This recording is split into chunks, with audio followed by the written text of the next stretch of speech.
Make your voice be heard. Be sure to sign and share the petition to free the Hammonds from federal prison.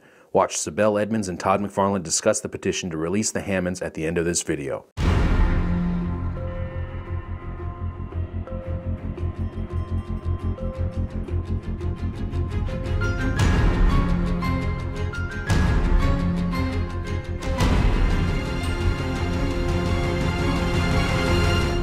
Welcome to this special edition of Probable Cause with Newsbud's founder and editor Sibel Edmonds.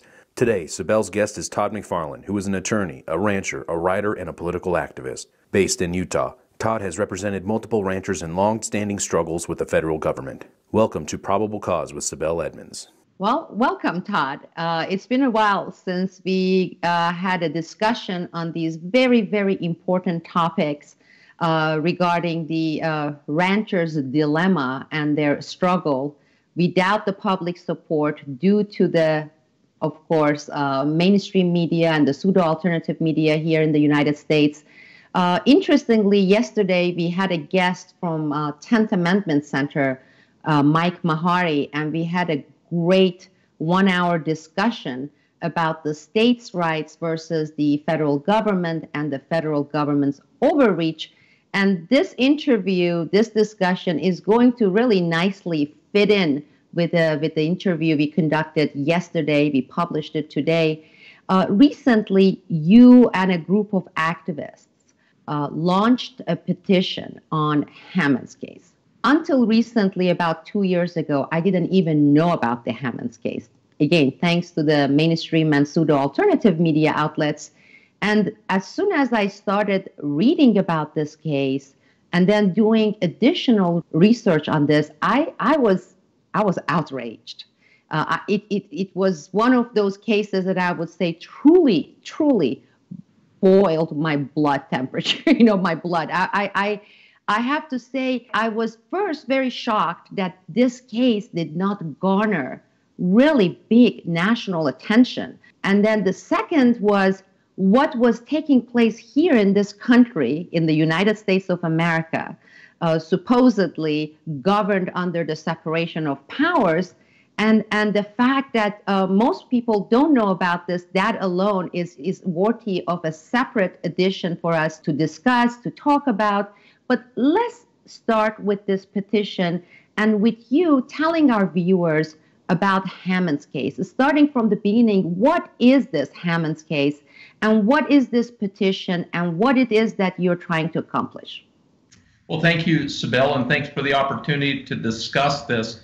It's interesting because the petition, it is a new petition, that's true, but this is an issue that's been going on for some time, and it was actually the impetus. In other words, the Hammond case, the Hammond situation, was the impetus for Ammon Bundy to go to the Malheur National Wildlife Refuge, and it caused all of that to happen. A lot of people don't realize that the Hammond case was at the foundation of all of that because a lot of people were, just like you've described, outraged about how the Hammonds were being treated at that point in time. Now, a lot of people don't know the backstory, and it's true that, frankly, even if we talk about higher profile names like the Bundys, Ammon Bundy, Cliven Bundy, their cases, Lavoy Finicum, I think if you really did a survey, I think that probably 75% of all Americans still wouldn't even know who we're talking about. In other words, these aren't really household names. Now, here in the West, and for people who are interested in these issues, then we're well acquainted with those names. But the point is, the Hammonds, Dwight and Steven Hammond, they have much less name recognition, and their case has a whole lot less recognition than these other cases, but they fit into this whole puzzle in a very important way. So if we go back, what it boils down to is Dwight and Steven Hammond are ranchers in Harney County, Oregon, which is a vast swath of Oregon that's basically just mountain and desert. And they own a ranch that's in close proximity to the Malheur National Wildlife Refuge. That's where their valley property is. And then they have summer range on Steens Mountain. But anyway, it is an area that's kind of garnered a lot of attention from environmental activists. And so what it boils down to in a nutshell is going back a period of time, and we're talking 20 years, the Hammonds have been in conflict with the federal government based on their ranching operation. And if you stand back and look at the big picture at this point in time, it's quite obvious what's been going on. What's been going on is that environmental activists, together with the federal government, have simply been trying to push them out of business, to push them off the land. They've acquired many of the surrounding ranches and their grazing allotments, and there's a big portion of Steens Mountain now, almost 200,000 acres, that is completely cattle-free because these environmentalists, together with the federal government, wanted to get rid of all livestock on the mountain. But the Hammonds, they didn't go along with all of those things. They didn't go along with getting pushed out. So from a very early point in time, they were kind of targeted, and they've been pushed, and they've really been retaliated against in a lot of ways. But it all came to a head when they were ultimately charged with arson in federal court in Pendleton, Oregon, based on a fire that occurred on their ranch. Now, their ranch consists of both private property and what are often referred to as public lands, in other words, federal lands administered by the Bureau of Land Management. And this fire, which was a backfire, they intended, the only reason there was any fire there was to attempt, in terms of any fire that they started, was this management tool of attempting to create a backfire to protect other property. And for those that are familiar with that, realize that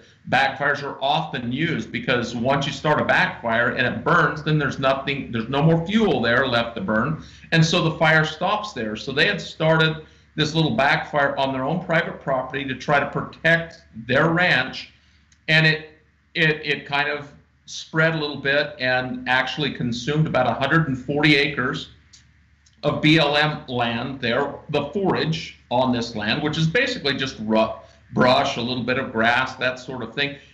140 acres here in the West, in a place like Harney County, Oregon, is not a very big area at all. We're talking 140 acres in the middle of hundreds of thousands of acres.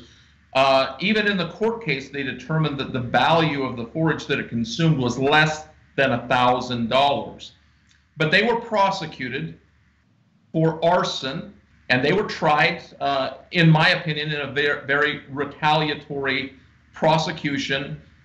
They were tried, and ultimately, and this is something a lot of people are confused about, they were not actually convicted based on the evidence. After they were worn down, after several weeks of trial, after spending years doing this, they ultimately entered into a plea agreement during the course of the trial with the federal government and agreed to plead guilty to one count of arson, and they would be sentenced on that. And there were some other terms that I think are crazy. Among other things, they agreed that they would give the Bureau of Land Management a right of first refusal to buy their entire ranch if they ever decided to sell.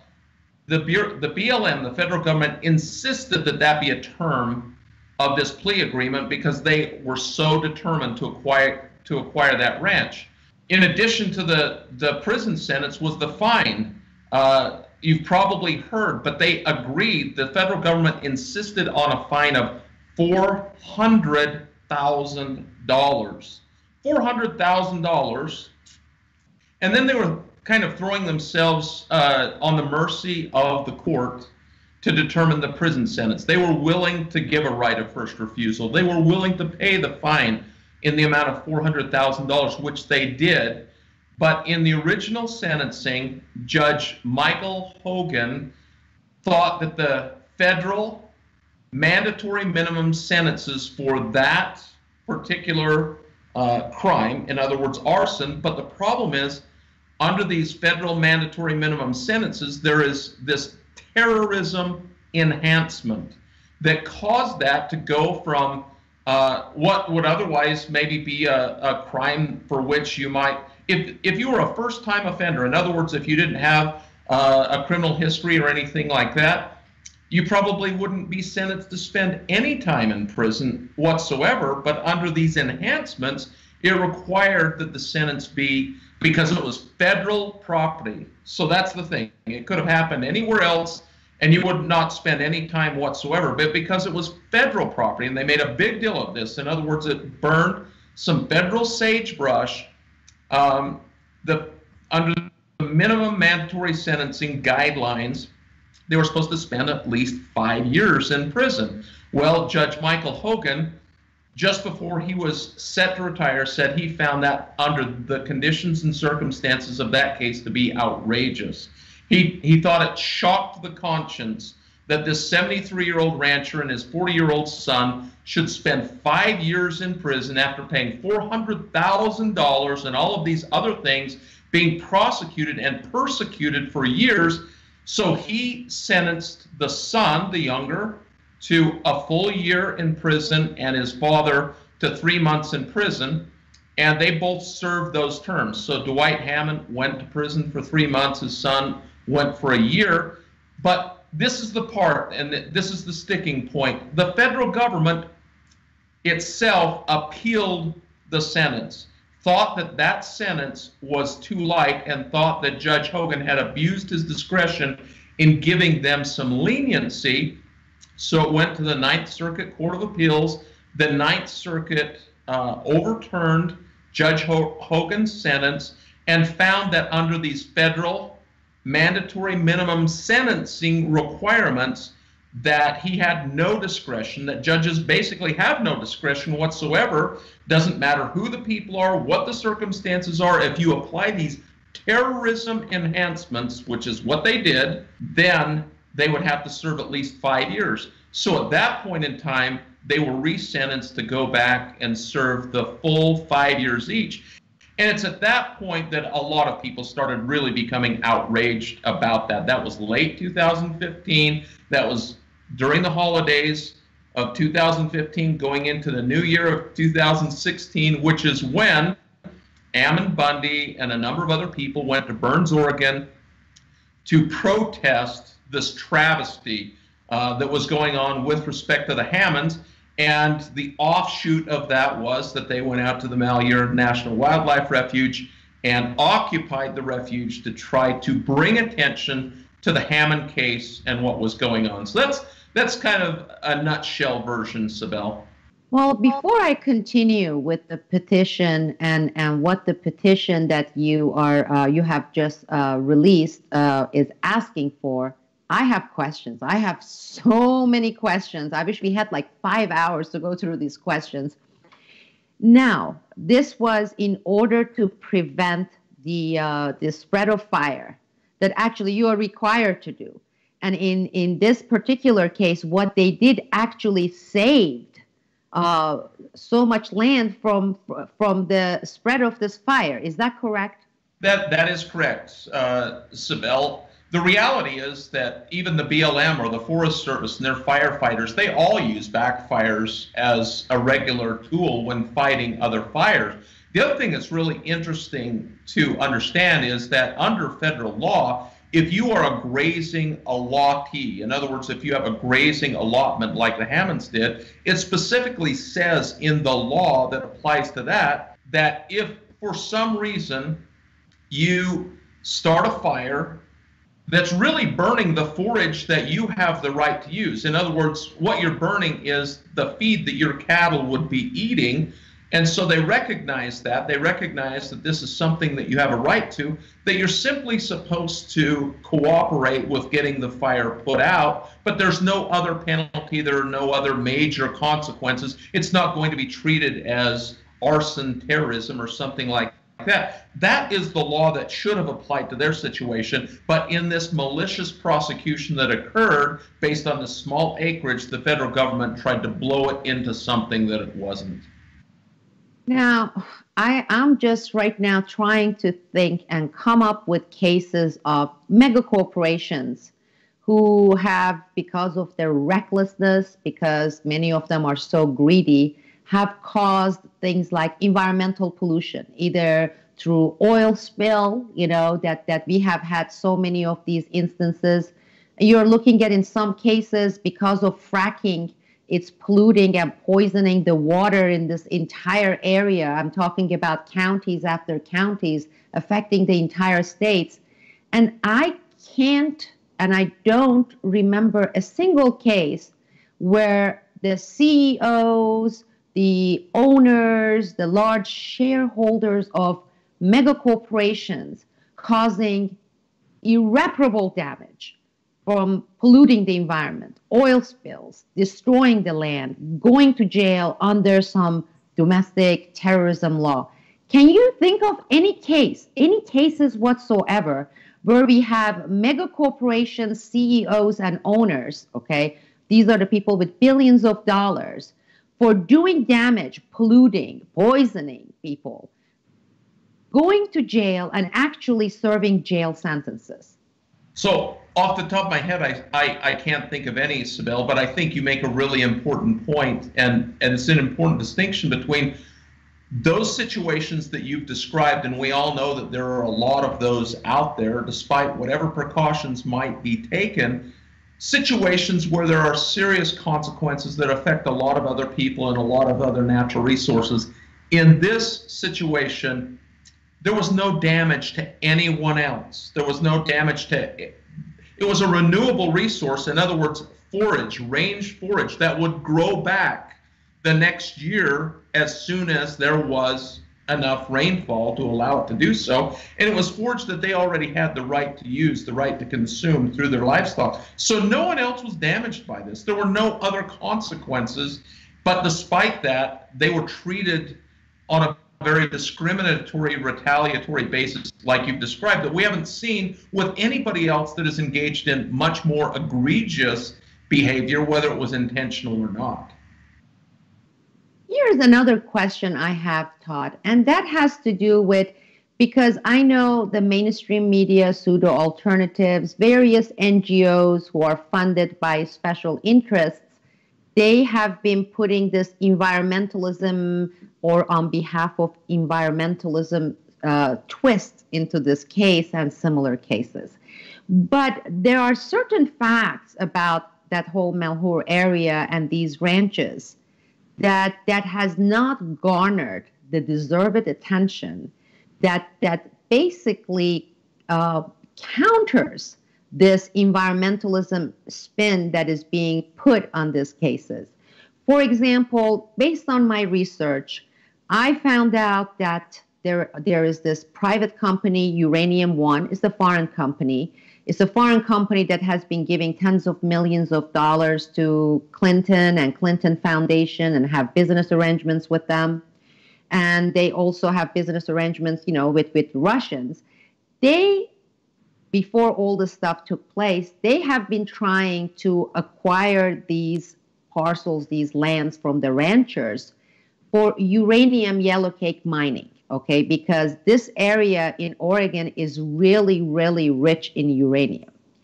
So these people, and I'm sure, I'm almost sure that Hammonds were also approached, because this mega company, this multi-billion-dollar companies, they came to Oregon, they came to this region, and they've been trying to convince ranchers to sell their lands. And not only that, they also have this arrangement with the feds, with the federal government. Now, how is it that it's okay to lease federal land and these ranches being sold to these companies, to private companies, multi-billion-dollar companies, to have them mine for uranium, which does, from what I know, does a lot of damage to the land? Is that correct? How can that be acceptable, and there are no issues of environmentalism and activism raised in that kind of a very, very obviously environmentally threatening case for the same area, for the same land, including the public land, and yet for a rancher there to protect his whatever 100 acres, and it becomes like an environmentalist issue. How these two things actually work together? Because I just see this huge discrepancy. There really is, Sibel. There's a huge discrepancy, and what you've just described is a huge, what I would call double standard. So it depends on who you are, of course. So if you're these little ranchers, Dwight and Steven and Susie Hammond out there on the land, that don't have all this political clout and all the multi-billion dollars that you're talking about and all the political connections, and I'm going to say it like this, the facade of environmental protection, because that's something that I think if you really do drill down on a lot of this, I think there are a lot of things that happen on the surface, on the face, to make it appear as if something is being done for the sake of environmental conservation. But if you really drill down to see who the real powers behind it, the real money behind it, the real driving force behind it, that there's an ulterior motive. There's an ulterior motive, and it really has more to do with resource exploitation and extraction. And as you've said, uranium mining, compared to ranching especially, I mean, ranching is just about as environmentally friendly use of the resources I can imagine, because they're out there putting these renewable resources, forage and water, to beneficial use. And these are renewable resources, and they don't really pollute anything or degrade it in any way. I know that a lot of people try to put their spin and their twist on it, but really ranching worldwide, and especially in the West, is really a very, even compared to industrial farming. So if we even stay in the agricultural industry or sector, and you compare Western ranching in the West and what goes on, whether it's the use of chemicals and fertilizers and all of those things that happen in industrial agriculture versus the way these lands and resources are managed with livestock in the West, I mean, it doesn't even compare, let alone to uranium mining. But they try to make these ranchers the bad guys and try to somehow, just like they've done with loggers and the whole timber industry, so that they can push them out. And frankly, my own view, and I know that there are people who say, well, that's just conspiracy theory and all of that sort of thing, but there are big, well-funded powers that really what they're trying to do is tie up these resources for their own ultimate use. They want to get everybody else out of the picture that might have a use, that might have a claim to the land, including these ranchers. And then at whatever point in time they decide they want to extract and exploit those resources, they've got a green light to do it. I really think that the deeper we dig down on all of these issues, the more of that we will really find. And that's exactly what we have been seeing based on tons of research we did during the Malheur protests. And we did come under this intense attack by the left, by the environmentalists, who I attribute it to their ignorance, because, again, thanks to the mainstream and the pseudo-alternative media that are funded by the same mega corporation interests as mainstream media, there are no really differences. Basically, to recap it, this boils down to a war between mega corporations, federal government, against small independent ranchers and farmers, because these are non-issues when it comes to, let's say, North Dakota pipeline issue. It got the approval regardless of being native lands, regardless of being, the damage and all the spill risks, all those things. It was approved. It got the stamp of approval, because what are we talking about? We are looking at $1 trillion, multi-billion dollars companies and their interest, their profit at stake. Same thing.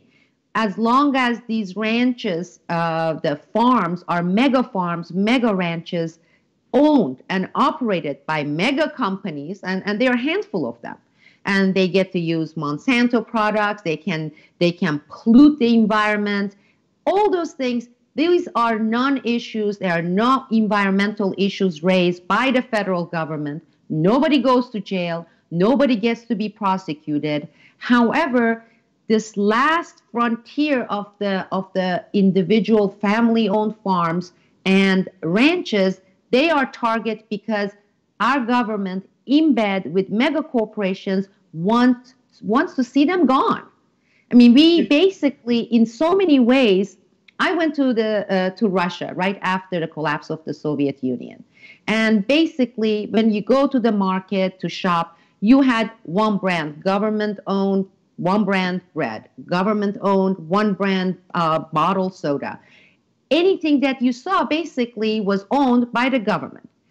Here in our country, what I'm seeing is when I go to the supermarket, when I see what is happening, it is basically everything is owned by 3 or 4 or 5 or 6 companies. I'm talking about Kraft or Kellogg's. You're looking at mega corporations that manipulate and own the entire food industry, and that includes the agriculture. And it has been on this path since the 1940s, 1950s, and this is basically the escalation and unfortunately seems to be the end of the road of the government in bed with mega corporations set on eliminating any independent farmers and whether it's agricultural in terms of the ranchers or the vegetable farms or fruit tree farms. It is something that they want to put an end to. I mean, isn't it the case? Doesn't it really boil down to this?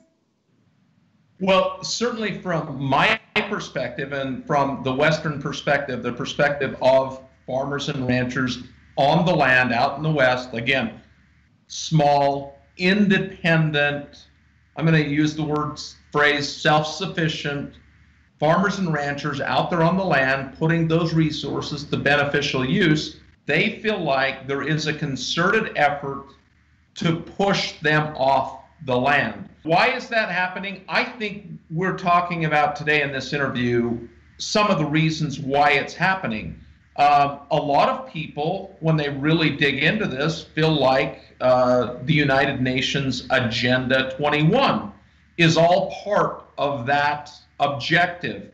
If you read and study that and see what's been done, and again, they make it sound like they're trying to do this because they have all these environmentally friendly terms and phrases that they use. Sustainable growth and green growth and responsible and this, that, and the other, to make it sound like it's all this environmentally friendly agenda.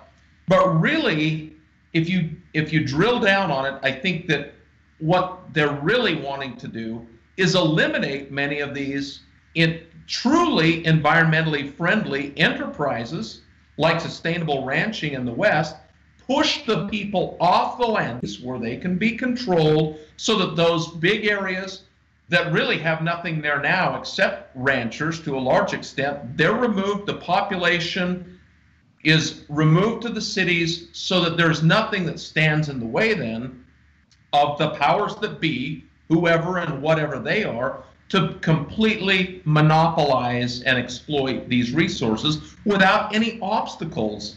Because even though the numbers of these ranchers and farmers are kind of few, they're a really independent lot. They're people like the Hammonds, like Cliven Bundy, like Lavoy Finicum. They're people that will try, some of them, to stand up for themselves. And sometimes they will actually work together and come to each other's aid. And when that happens, that scares the government and the other powers that be. They don't want that to happen, so they want to crush those people. They want to crush those people that stand up and make example. We've seen it just over the course of the last couple of years.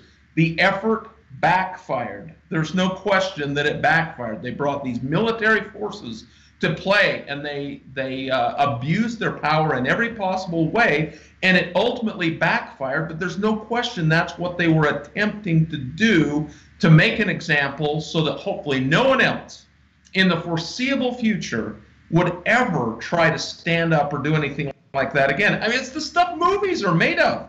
You can see that theme over and over again in modern cinema. And the reality is that truth is stranger than fiction when it comes to this, because it's played out over the course of just the last few years here in the West. That's what's been going on. And this Hammond case is a fundamental part of that, Sibel.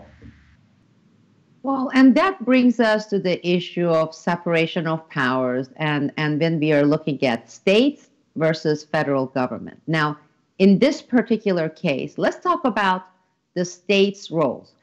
In this case, Hammond's case is in Oregon. We have other cases that have taken place in Nevada.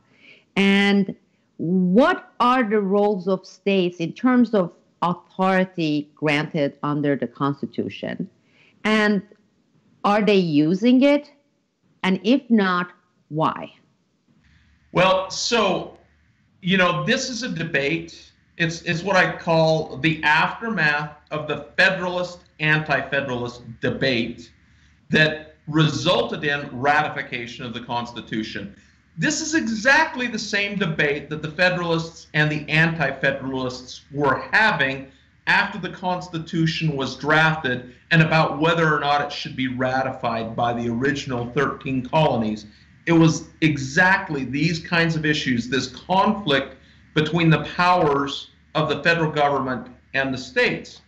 And it's interesting that over the course of 200 plus years, even those who were Federalists at that time, because balanced federalism meant something very different at that time than it does today.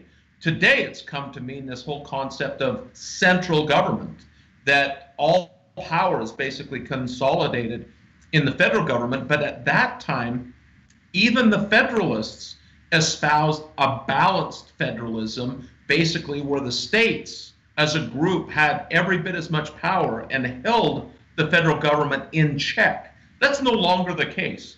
Out here in the West, and that's why we've seen what we've seen in Oregon and Nevada, these states don't push back. They don't stand up for their own citizens. They don't stand up for these ranchers. They don't stand up to the federal government and say, hold on, wait a minute here. They just basically get out of the way and say, come on, we don't want to deal with this, so bring in the FBI, bring in the BLM and all your security forces and everything, and they don't give much pushback. And in my opinion, they are abdicating the role that they are supposed to be playing under the Constitution. They're just letting the federal government run roughshod, especially here in the West. I mean, you see some people and places stand up a little bit.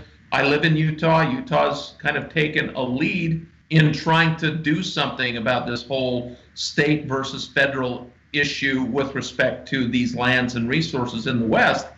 But, it hasn't gained near as much traction as people would like to see it here in the West. And a big reason for that is the federal government just pushes back so hard. They have so many resources. They have so much power at their disposal that they can basically crush anybody that really tries to stand up to them. We've let it get that far. It's that far out of control is what it boils down to. I'm so glad you used the word we, because I was just going to follow it up with this question. How about the role of the constituents? Considering the fact that in these Western states, ranching is one of the main backbone of the economy for these states, whether you're looking at, let's say, Montana, Wyoming, Utah, and agricultural businesses, individually owned, family owned. Why is this being allowed? It's one thing to tackle this big, monstrous, ugly, disgusting federal government, Washington, D.C., but when you're looking at places like Oregon, Nevada, what about the constituents? Because the people who are refusing to exercise their power granted to them by the Constitution, these are the representatives, they're elected. So they can easily be unseated and unelected and replaced by those who actually represent these Western states and their constituents. And considering the population not being extremely high, like major urban areas we have, whether in California or on the East Coast, that doesn't seem to be a really daunting task for the ranchers, for the constituents, for the residents of these states to organize and say, we're going to give you the boot. You want to go and serve the federal government, just go to Washington, D.C. and ask for some kind of a damn contract job. But we want to elect the representatives who are going to represent our interests, the land's interests here in these Western states. And the interest being majority, basically, you are looking at the farmers and the ranchers. Why does this have to be a daunting task for these states? Well, so I want to insert a couple things there, and one is the importance. And I think we've all just kind of been brainwashed at this point in time, the way things have developed and evolved, first with the Industrial Revolution and now with the informational revolution. And so now we have a population that I think to a large extent is not really well connected to reality. And the reality that I'm going to refer to is where our food comes from, how it's produced, and what goes into that. And most people are so far removed from that whole reality, they don't really care. And a lot of people have gotten to the point that they look at it and just say, you know, agriculture is kind of, to a large extent, dirty and stinky, and it's hard work and it's labor intensive. So let's let that happen somewhere else in the world. We don't even need that to happen in the United States. We have such a lofty position in the world today. Why should we have to feed ourselves? Why should any of our citizens have to feed us? Let you know, South America, let Brazil, let other places produce the food that we consume. And so I think that that's a growing mentality.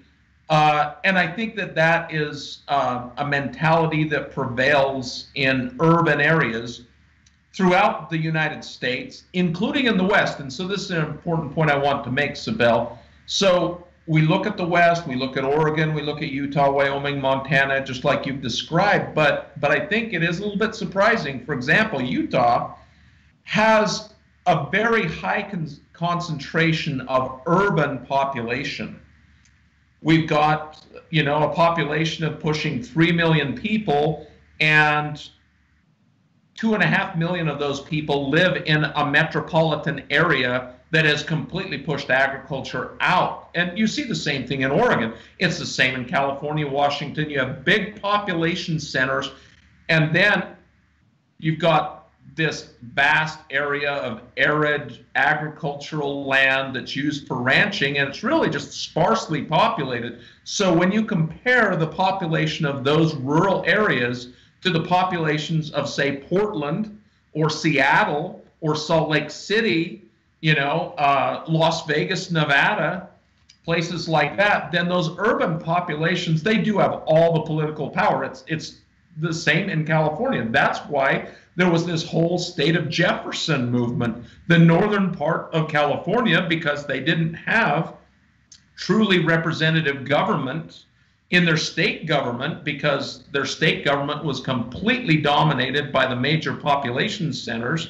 They couldn't outvote anything. They couldn't really have any true political power. And that's the way it is throughout the West. Here in rural Utah, rural Oregon, rural Washington, rural California, we have very little, if any, true political power because the population centers. And my good friend Trent Luce, who does Rural Route Radio and Loose Tales, he talks about this a lot, the conflicts between rural and urban America and rural and urban values. And they're growing, and we're talking about those conflicts right now, and I don't see those going away. There's a big piece that just came out yesterday in the New York Times, a very big piece, and my understanding is that it's a big part of it is going to be in the New York Times Magazine this coming Sunday, and the headline is something, the title of the piece is something like, "They're trying to destroy us." And as I read an excerpt from it yesterday, I noticed that one of the people from Oregon that was quoted as saying that people in these rural areas don't understand why the people in the cities who they are trying to help feed want to destroy them. That is the perception. It really is the perception throughout the West. It's a perception that I subscribe to, that a lot of people who live in these urban areas really they don't care about those independent farmers and ranchers and family operators out there who are trying to help feed them. It's no skin off their nose if they are pushed off the land and completely destroyed, their livelihood, their lifestyle, everything about it. They just don't care about it. Interesting, and it's very, very true. And as we know, perceptions are created, they are manufactured. Perceptions are not formed in a vacuum on their own. And the number one factor for these perceptions, these false perceptions to be in place, of course, is you're looking at the media, both kinds, pseudo-alternative mainstream media. You're looking at academia, and and to a certain degree, we are looking at the Hollywood portrayal of issues and cases. So these elements, again, all of these elements that I just talked about, they are governed, they are funded, they are owned, they are directed by a handful of special interest groups. I'm talking about big, mega corporations and the government. And you're absolutely right. They are selling these perceptions. They are forming and shaping these perceptions. And here we are, one of our guests, Doug Valentine, called small entities, independent entities like us, as mosquitoes. All we are doing is maybe have a little stink, maybe nuisance, and we are just, like flies, we are shooed. But let's go back to this environmentalism issues. One of the issues we talked about yesterday with the 10th Amendment Center had to do with Utah, okay? Here we had the NSA, the National Security Agency, built this massive, I'm talking about massive, thousands and thousands of acres facility in Utah. And in order to run their machinery, and by the way, all the stuff that they run is to violate the Constitution and spy on us. So it's an unconstitutional operation ran by a federal government agency, to sum it up. So they set this place in Utah. And because of all the equipment, all the machines they have, they are sucking up the entire, basically, water resources of that area. To turn around for what? Is it for the good of the humanity? No. To surveil Americans, which is completely anti-constitution. It's illegal. It's already known that it's illegal, but they are doing it anyway. But the federal government can build a massive facility for illegal operation, unconstitutional operations in Utah, and suck in all the resources, the water, from Utah, which is so needed because it's a precious commodity in Utah. And that is okay to the environmentalists. Yeah, some of the liberal, the left, they have problem and they are active about illegal surveillance. But for some reason, I haven't seen any environmentalists, really, groups like the ones who show up, the Soros-funded ones in thousands, and they're all equipped with the stuff, and millions of dollars is poured into them to organize them. None of them show up there to say, why are you destroying the land? Why are you taking in all these resources from the people, from the farmers, from the people? And this includes people in the cities, where water is a precious commodity. We don't see any of that. So what kind of a situation is this? And that includes people who live in urban areas in Utah. Why aren't we seeing more organizations in terms of organized grassroots activities saying, this is environmentally wrong, this is our precious commodity, resource, water, and we don't want this. And under the Constitution, Utah has the right to get rid of it, to put an end to it. We just talked about North Carolina finding out about federal government's illegal rendition program, using some of the air bases there, paid by North Carolina taxpayers' money. And once that came out, North Carolina booted them out. They kicked them. They said, no, you can't operate in North Carolina. You're not allowed to have these operations to get our taxpayers' resource, to get our land's resources. So it's doable. Here we have a precedent, a case that has happened. Why not in Utah? Okay, so It's a complex issue, Sibel, and I completely agree with you. And the biggest reason there, in my opinion, that there hasn't been the kind of pushback that you're suggesting there ought to be is, again, back to the media. Who controls the media? What's the narrative that is being presented to the masses? And heaven knows it's not coming from you and me. It's a completely different narrative based on those well-funded sources. But really, I think in a nutshell, what it boils down to is you say why, and why doesn't the state, for example, stand up and stand their ground and do what we feel like they should do to protect our interests against the federal government? Now, this is interesting, and a lot of people won't know this, but when Utah does its budget every year, and again, I'm familiar with this because that's where I live, but it will be similar in the other western states. When Utah does its budget and they determine how they're going to spend all their billions of dollars, and Utah is supposed to be one of the best fiscally managed states in the union, and they collect X amount of money from property taxes and from income taxes and all of those things. But if you take all the property taxes and all the income taxes and add them up, they don't amount to, in terms of the whole pie of the income that the state of Utah receives, that it spends each year in its budget, the majority of all of its resources comes from the federal government. So really, that's the answer in a nutshell. The federal government has bought, all of these states are bought and paid for in terms of political power. So on one hand, we might have a governor that will stand up and say, I don't like this and I don't like that. And they're kind of like yapping chihuahuas in terms of what they say, because they'll say things, they'll give lip service to it. But on the other hand, they've got their hand out to the federal government. They take every bit of money the federal government ever offers. And that's, the federal government has bought the cooperation in the West. I mean, the cooperation, the West is bought and paid for by the federal government. That's what it boils down to in a nutshell. It's a money issue, and they know how to get the power, and they use money and they use the media to control the attitudes of the constituents. Like you say, if the constituents understood what was going on and felt strongly enough about it, they could stand up and do something about it. But they don't know what's going on because they don't all listen to you, Sibel, and other alternative media that paints the rest of the picture. Well, you are not only an attorney and a rancher, but you're also an activist and educator.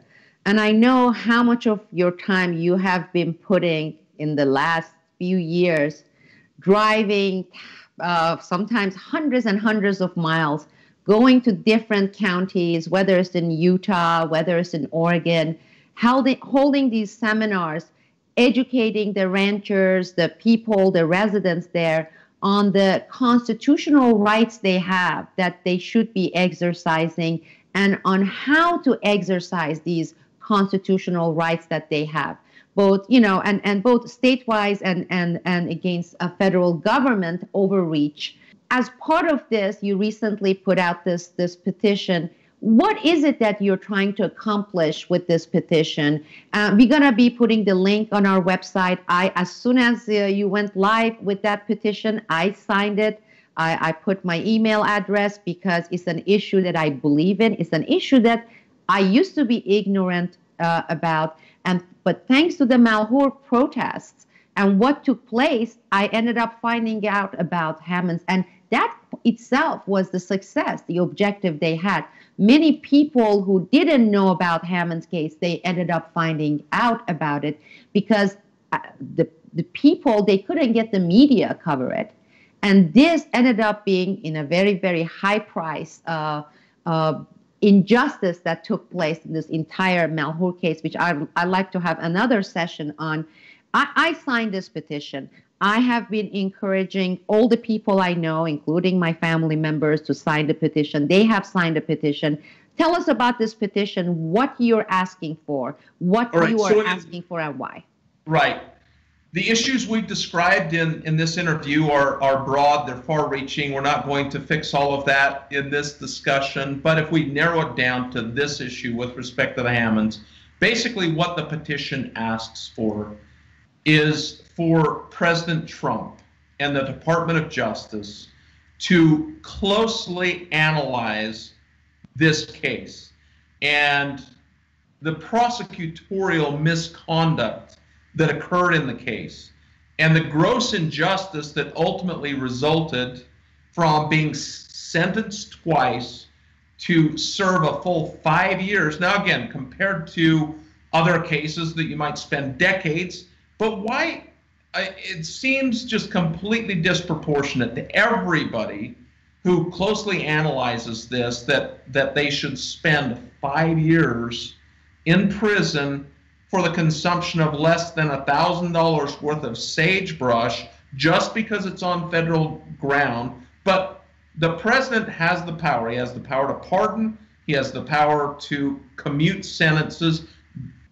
We're not even asking that he pardon the Hammonds. It would be great if he did, but we are asking that he commute the remainder of their sentence. So Dwight Hammond was 73 years old when he went to prison. He's an older man. Stephen Hammond is losing some of the best years of his life, rotting away in prison. We're asking the president and the Department of Justice to recognize this for what it is and to allow them to be released at this point in time based on the time that they've already served so that they can go back to their ranch, back to their families, pick up where they left off instead of continuing this injustice. And, you know, a lot of this story has kind of not gotten the attention that it might otherwise because of the Bundy case, the Bundy trials, the Lavoy Finicum situation. They all tie together, but a lot of those have reached some kind of posture of resolution at this point in time. And so we feel like the Hammond case has been on a back burner for these several years while those higher profile cases have been wending their way through the justice system, and we just don't want people to forget the Hammonds. We don't want the president to forget the Hammonds. We feel like they deserve to be released at this point.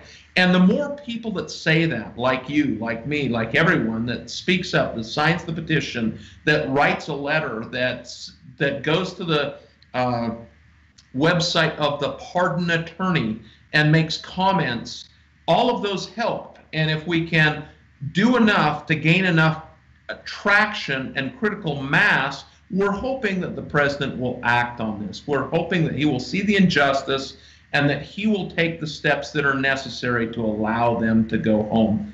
That's what it boils down to in a nutshell. Sibel, the Bundys, I think, now that we see in hindsight what really happened, they were political prisoners. We don't think that can happen in these United States, but it does happen. It did happen. It's now been proven that that was the case, and I believe that that's the case with the Hammonds too. They are political prisoners. They need to be able to be released and go home. That's what it boils down to in a nutshell. And with that, we thank you, Todd Macfarlane. We are going to have you on again as a follow-up, and we will keep a close eye on this because I guess it's also important the method of delivery of this petition. Maybe it is something that, since we know the mainstream media is not going to cover this case, they have been consistent in one thing, and that is blacking out real true stories of what is happening in this country. Is for delivery, if you think of some kind of an event, delivering it in D.C., we as Newsbud, we would be present, we would film it, we would provide coverage, and any other announcement between now until the end dates for the petition signatures that you have, again, we will be keeping our readers, our viewers up to date with the case. And our viewers, our community members, they know that we have been nonpartisan. We have a proven track record. We are not representing this party or that party or some middle party. And we have been, again, consistent with this. This is not an issue of partisan, one party against another, one ideology against another. This boils down to us, we the people here in the United States, our rights, the abuse of our rights, and our responsibility, our obligation for standing up for what is right for not Hammonds, for all of us. This is a case that affects all of us.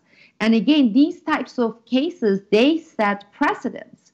And people have to realize that when and if the government overreach the special interests, they get away with these and set precedents. We're going to be seeing more and more of these types of cases. And with each one of these setting precedents, we're going to make it much harder to counter. So the time to act is now. And again, we thank you, Todd, and we're going to be working with you and any other activities surrounding these issues that you may be planning. We would love to participate, and we would like to provide coverage. Well, thank you, Sibel. Really appreciate your help with that. And I'm just going to add this, that time is of the essence, because what we're really trying to do, an entity called Protect the Harvest has taken a lead role in this. And what they're actually hoping to do is take those signatures, the petition, everything else that we can do between now and then, and have one of their representatives deliver that to President Trump at the State of the Union address that's coming up at the end of the month. And so we're hoping that we can really get some personal face time with this particular issue and see if we can't make it happen sooner rather than later. So we really appreciate your help and your coverage with this, Sibel. Anytime. Make your voice be heard. Be sure to sign and share the petition to free the Hammonds from federal prison.